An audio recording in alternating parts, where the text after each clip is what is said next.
Hello friends, welcome you all to the test number 15 of our Polity and Economy batch. First question is, which of the following are the indicators or indicator used by IFPRI? This stands for International Food Policy Research Institute. International Food Policy Research Institute to compute global hunger index report, undernourishment, child stunting, child mortality. Select the correct answer using the codes given below. Options are 1 only, 2 and 3 only, 1, 2 and 3 only, and 1 and 3 only. Correct answer is 1, 2 and 3. It is very simple. I will just give you a detailed information about what is this global hunger index. Here remember very clearly, the global hunger index is a multi-dimensional statistical tool. It is used to describe the state of country's hunger situation. It measures progress and failure in global fight against hunger. The global hunger index combines 4 component indicators. These 4 component indicators are very important. First component indicator is the proportion of undernourished as a percentage of population. So first it talks about undernourished as a percentage of population. Second, it talked about the proportion of children under the age of 5 suffering from fasting. So second, it talks about fasting. First, it talks about undernourishment. Second, it talks about fasting. Then third, the proportion of children under the age of 5 suffering from stunting. Third option is stunting. And fourth one is the mortality rate of children under the age of 5. Fourth one is mortality rate. So here basically undernourishment, stunting, mortality, and fourth one is fasting, but it is being counted for which child age group? Less than 5 years of child age group. So this is first question. Then question number 2. There has been a persistent deficit budget year after year. Which actions of the following can be taken by the government to reduce the deficit? Reducing revenue expenditure, yes. Always remember, revenue expenditure is a consumption expenditure. Revenue expenditure is a recurring expenditure. Revenue expenditure do not create any capital asset. Revenue expenditure always lead to more and more expenditure on the side of the government. So it is but obvious that government should go for reducing revenue expenditure. The first statement is correct. If first is correct, option B is gone. Second, introducing new welfare scheme. Now when we introduce new welfare scheme, it leads to increase in expenditure of the government. When government expenditure increases, it increases the government's need for funds, right? Government needs more funds, and to have more and more funds, government has to borrow. That is, government has to take more and more loan, and when government borrows more, it leads to increased deficit of the government. So second option is wrong. If it is wrong, then obviously option 1, 2, 3 and 4, it is gone. So we have to check into 1 and 3. So rationalizing subsidies, yes, it is correct. We have to rationalize subsidy. Why? Because government has to spend a lot of money on rationalizing subsidy or giving subsidies. So that's why correct option is C. It is 1 and 3. Clear? You have to go by this method. Question number 12. The establishment of payment banks is being allowed in India to promote financial inclusion. Which of the following statement are correct in this context? Statements are: mobile telephone companies and supermarket chains that are owned and controlled by residents are eligible to be promoters of payment bank. First statement. Payment banks can issue both credit card and debit card. Now see, those who have gone through this newspaper, you must be knowing this very important difference. Payment bank do not issue credit card. This is the blunder statement. Payment bank do not issue credit card. See, first thing, payment bank can take deposit up to 1 lakh rupee, not more than that. Second, payment card do not give loan. They are not allowed to give loan. They are not allowed to give advances.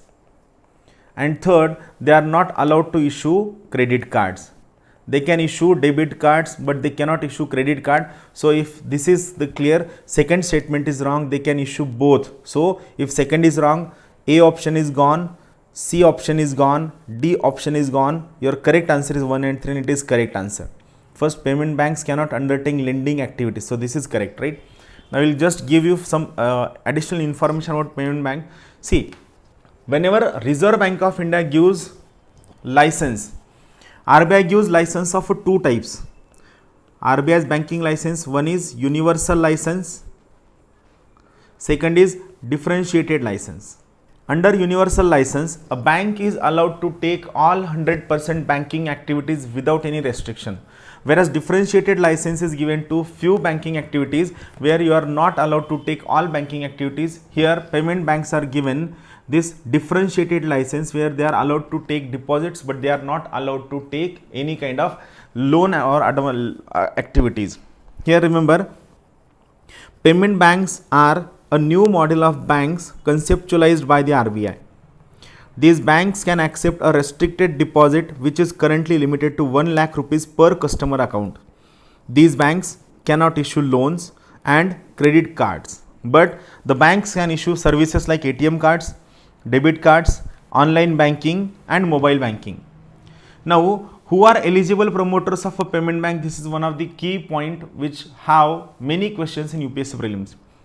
The eligible promoters of a payment bank includes existing non-bank prepaid payment instruments, that is PPIs, issuers and other entities such as individuals and professionals, then non-banking financial companies, corporate business correspondents, mobile telephone companies, supermarket chain companies, real sector cooperatives that are owned and controlled by residents. Here the important word is resident. It means non-residents are not allowed to start payment banks. Clear? So both these two things are very important. Who can promote a payment bank and all these options. Then question number 3.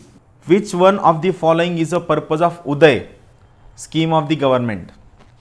First option is providing technical and financial assistance to startup entrepreneurs in the field of renewable sources of energy, providing electricity to every household in the country by 2018, replacing the coal-based power plants with natural gas, nuclear, solar, wind and tidal power plants over a period of time, and providing for financial turnaround and revival of power distribution companies. See, many a time while going through the various government scheme, you have a PhD on that scheme, and UPSC always, I am not saying mostly, UPSC always asks a very straightforward question about what is the objective of that scheme.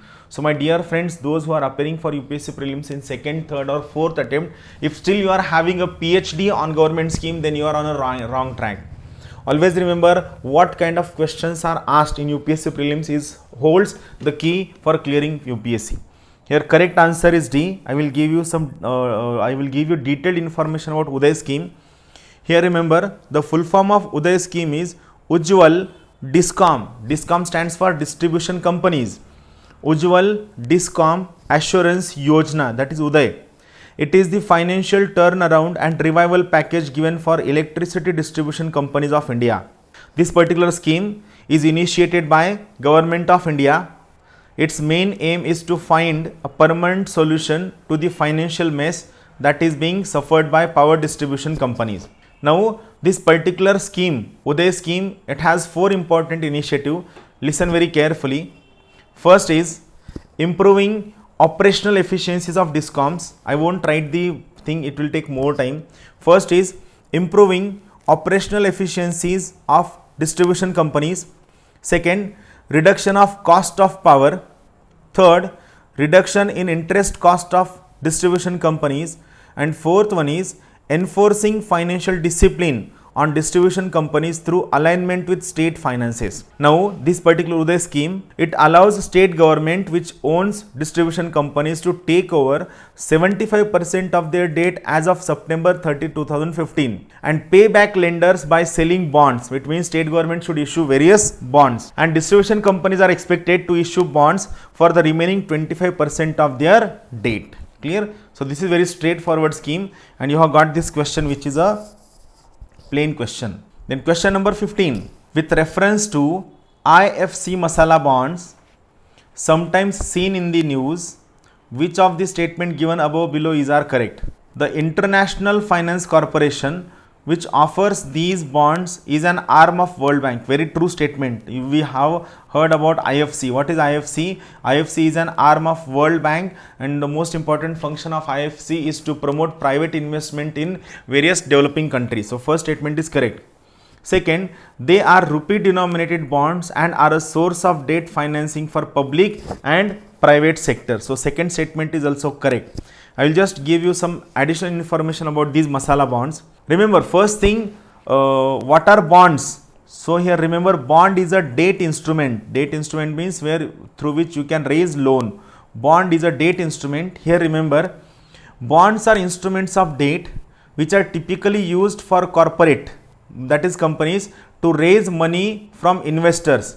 These are rupee denominated bonds issued to overseas buyers. It means, what is the most important thing over here? Here these bonds will be issued by Indian company. These bonds will be issued by Indian company in foreign nation, and the bonds will have its thing printed in rupee, so that these bonds will be purchased by foreigner and they will give them rupees. So this helps us in raising funds in the form of Indian rupee.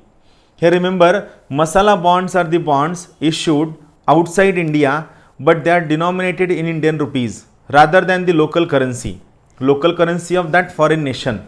This term was used by IFC, which is a private sector financing arm of the World Bank. Its main purpose of using this masala bond is to evoke, to arise the culture and cuisine of India. Clear? So it is very, very straightforward question. So correct answer is both 1 and 2. Question number 6.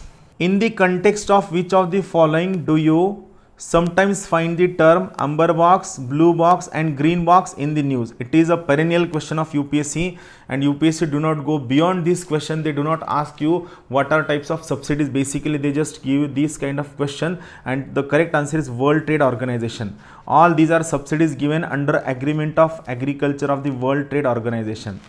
Agreement of Agriculture. Then question number 17. Which of the following are included in the capital budget of the Government of India? Expenditure on acquisition of assets like roads, buildings, machinery, etc. Loans received from foreign government. Loans and advances granted to states and union territories. Select the correct answer using the codes given below. It is very straightforward question. Correct answer is D, 1, 2 and 3. Right? It talks about current budget and capital budget and revenue side budget of the Government of India. It is part of fiscal policy of the Government of India. Question number 18. Recently, which one of the following currencies has been proposed to be added in the basket of International Monetary Fund's SDR? First thing, SDR stands for Special Drawing Rights. First point. Second, SDR is a unit of transaction for IMF. Third, SDR is not a currency. Remember this thing, SDR is not a currency. Fourth, SDR is not a liability on IMF. And fifth most important thing, SDR is also called as paper gold. Then what is SDR? Which currency has been added in this SDR recently? The decision has been taken to add renminbi, the currency of China, which is represented as RMB. I'll just give you this important decision. See, IMF, which stands for International Monetary Fund, IMF decided on 30th of November 2015 to include China's currency, the renminbi, in the elite basket of reserve currencies that determine the unit value of special drawing rights. Here remember, the special drawing rights has been used by the IMF to supplement members' states' official reserve. There are two important criteria to inclusion of a currency in the basket. First criteria is the country must be a major trading country, which is China. Second criteria is currency's freedom of use. It means the currency must have very freely available. Any SDR currency should be widely used for payment of international transaction and should be traded in major foreign exchange markets. Like this SDR is, this renminbi is being traded in almost all of the Africa, all of the South American countries and in European nations. Here remember, SDR is an international reserve asset. The most important line, SDR is an international reserve asset. It is created by International Monetary Fund in the year 1969. This year is important. SDR is created by IMF in year 1969. Its main purpose is to supplement its member countries' official basket of 4 major currencies. Right now 4 major currencies are there. One is dollar, second is euro, third is Japanese yen, and fourth one is England's pound sterling, and fifth we are going to add is Chinese renminbi. The value of SDR is currently, we have gone through this thing. This currency has been added in the basket of SDR from 1st of October 2016. Remember the date. In question number 19, sorry. With reference to the International Monetary and Financial Committee, consider the following statements. IMFC discusses matters of concern affecting the global economy and advises the International Monetary Fund on the direction of its work. First, the World Bank participates as observer in IMFC's meeting. Both these statements are correct. I will give you some detailed information about these two statements. Remember, see, IMFC advises and reports to IMF Board of Governors on the supervision and management of the international monetary and financial system, including on various responses which are given to that which could disrupt the system. It also considers proposal by executive boards to amend the articles of agreement and advises on any other matters that may be referred to it by the Board of Governors. Though IMFC has no formal decision making power, in practice, recently, it has become one of the most important instruments for providing strategic direction to the work and policies of International Monetary Fund. Normally, IMFC usually meets twice a year at the Bank Fund Annual and Spring Meeting. Annual and Spring Meeting, these are the two important meetings which are being attended by IMFC, International Monetary and Financial Committee. Then question number 19, very important question. Everyone should know this answer of this question. Rashtriya Garima Abhiyan is a national campaign to rehabilitate the homeless and destitute person and provide them with suitable sources of livelihood, release the sex workers from their practice and provide them with alternative sources of livelihood, eradicate the practice of manual scavenging and rehabilitate the manual scavengers, release the bonded laborers from their bondage and rehabilitate them. This is very straight question. You must know this particular question. Its answer is C. I will give you some detailed information about this Rashtriya Garima Abhiyan. Rashtriya Garima Abhiyan, which is also known as National Campaign for Dignity and Elimination of Manual Scavenging. It was launched by Janhas in 2001. Most importantly, this particular campaign has liberated almost 11,000 manual scavengers in Madhya Pradesh. The next question, which of the following best describes the term import cover, sometimes seen in the news? First option, it is the ratio of value of imports to the gross domestic product of a country. It is the total value of imports of a country in a year. It is the ratio between the value of export and that of imports between two countries. It is the number of months of import that could be paid for by a country's international reserve, that is forex reserve. The correct answer is D. Right? It is very simple question. Just listen it very carefully. Import cover is the number of months of imports that could be paid for by a country's international reserves. The import cover serves as an important indicator of the stability of a currency. Most importantly, import cover represents stability of a currency. During the currency crisis of 2013 in India, when India's foreign exchange reserves fell to about $275 billion, import cover declined to about 7 months only. And 8 to 10 months of import cover is essential for stability of a currency according to forex dealer. So it was in 2013 when we had import cover for just 7 months, and to show that Indian currency is stable, we need an import cover for at least 8 to 10 months. Very straightforward question. And the last question from today's test, I am going to discuss the scheme also. With reference to the Pradhan Mantri Fasal Bima Yojana, consider the following statements. Under this scheme, farmer will have to pay uniform premium of 2% for any crop they cultivate in any season of the year. See again these two words, any crop, a trick is there. Any season, a trick is there. So first statement is wrong. If it is wrong, this A option is gone. Both 1 and 2 are gone. The scheme covers post-harvest losses arising out of cyclones and unseasonal rain. This is absolutely there. Second statement is correct. So correct option is 2 only.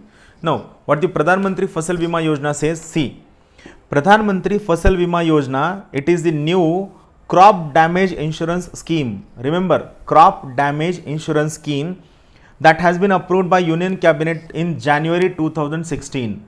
The scheme covers Kharif crop, Rabi crops, as well as annual commercial and horticultural crop. Remember, this scheme covers for Kharif crop, Rabi crop, as well as annual horticultural and commercial crops. For Kharif crops, the premium charge would be 2% of sum. For Kharif, premium will be 2%. For Rabi crop, the premium would be up to 1.5% of the sum assured.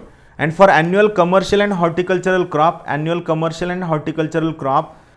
premium would be 5% of the sum assured. The remaining share of premium will be borne equally by central and respective state governments. Very, very important. Apart from yield loss, the new scheme will also cover post-harvest losses also. It will also provide farm level assessment for localized calamities including hailstorm, unseasonal rains, landslides and inundation. Remember, it also talked about not only national or major calamities, it also talks about local level calamities also. Clear? So this is very straightforward question. Thank you very much for the test. Thank you. Have a good day.